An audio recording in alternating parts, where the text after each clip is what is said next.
Towards the end of the 1970s, the non-aligned movement was taken aback by a massive military offensive by the Soviet Union into Afghanistan. The arrival of Soviet troops immediately met with fierce resistance from the Afghan people, or more precisely, the Mujahideen guerrillas fighting against the Marxist-Leninist Democratic Republic of Afghanistan, which was supported by the Soviets. The Mujahideen of Afghanistan's resistance against the fully armed Soviet troops was akin to David versus Goliath. Given these circumstances, it was almost certain that the Mujahideen forces would be decisively defeated by the Soviet powerhouse. This was understandable, as the U.S. did not want Afghanistan to fall into the hands of the Soviets, fearing it would affect the international political order. Through the Central Intelligence Agency, CIA, the U.S. attempted to lobby ASEAN countries to support the Mujahideen struggle in Afghanistan, including Indonesia. Indonesia, through General Mordani as the head of Indonesian military intelligence, positively welcomed the CIA's invitation to conduct operations supporting the Mujahideen in Afghanistan. "If we can do it ourselves, why go through America?" said General Mordani. Consequently, the Indonesia intelligence leadership, with national leadership approval, agreed to covertly and directly assist the fighters without going through the U.S. With this directive, an intelligence operation named Operation Flying Carpets was prepared to assist the Mujahideen fighters, undertaken by Indonesia. This operation was highly secretive, known to only a few, where the Indonesian Army began secret communications with connections in the Middle East. Mordani and an Air Force middle-ranking officer met with the Pakistani intelligence leadership in Islamabad on February 18, 1981, to finalize this plan.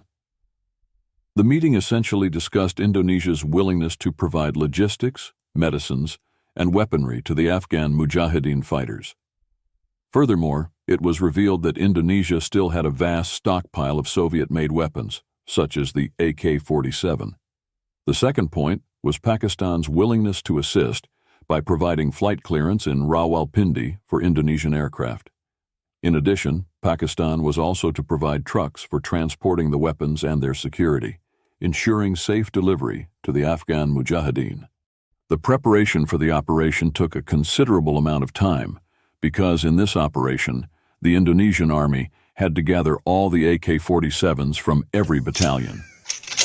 These AK-47 guns were previously used by Indonesia during the operation to liberate Papua, West Irian, from the occupation of the Royal Dutch Army. The AK-47 is known for its robustness in all terrains, with a relatively easy operation and maintenance level. Hence, it was chosen as the weapon to be sent to Afghanistan. In the process of preparing the AK-47s, the serial numbers of the weapons were also removed to avoid leaving any traces if the weapons were to fall into enemy hands. After everything was ready, on the night of July 18, 1981, a convoy of trucks left the special warehouse of the Strategic Intelligence Center and entered Halim Perdanakusuma Air Force Base. Once everything was loaded, the aircraft immediately took off and flew westward, heading for the Diego Garcia Atoll, a United States Navy airbase. After successfully landing and spending the night for refueling and resting at Diego Garcia Air Base, the Indonesian aircraft took off again towards Pakistan. Upon arrival at Rawalpindi Airfield, a Pakistani retrieval team immediately transported the weapons onto trucks camouflaged in crates, marked with the Indonesian Red Cross. Soon after, these trucks moved from Pakistan towards Afghanistan. After a land journey, before noon, the convoy entered the Mujahideen-controlled area of Afghanistan. A quick and simple ceremony was conducted for the handover of medications and blankets to the war refugees in Afghanistan. For the Soviet Union, the invasion of Afghanistan proved to be very costly in many ways, one of which was the number of casualties among its military personnel. Although it never released official figures, based on sources from U.S. intelligence, it is estimated that 15,000 Soviet soldiers died in Afghanistan. Eventually, in 1988, the Soviet Union decided to extricate itself from the situation.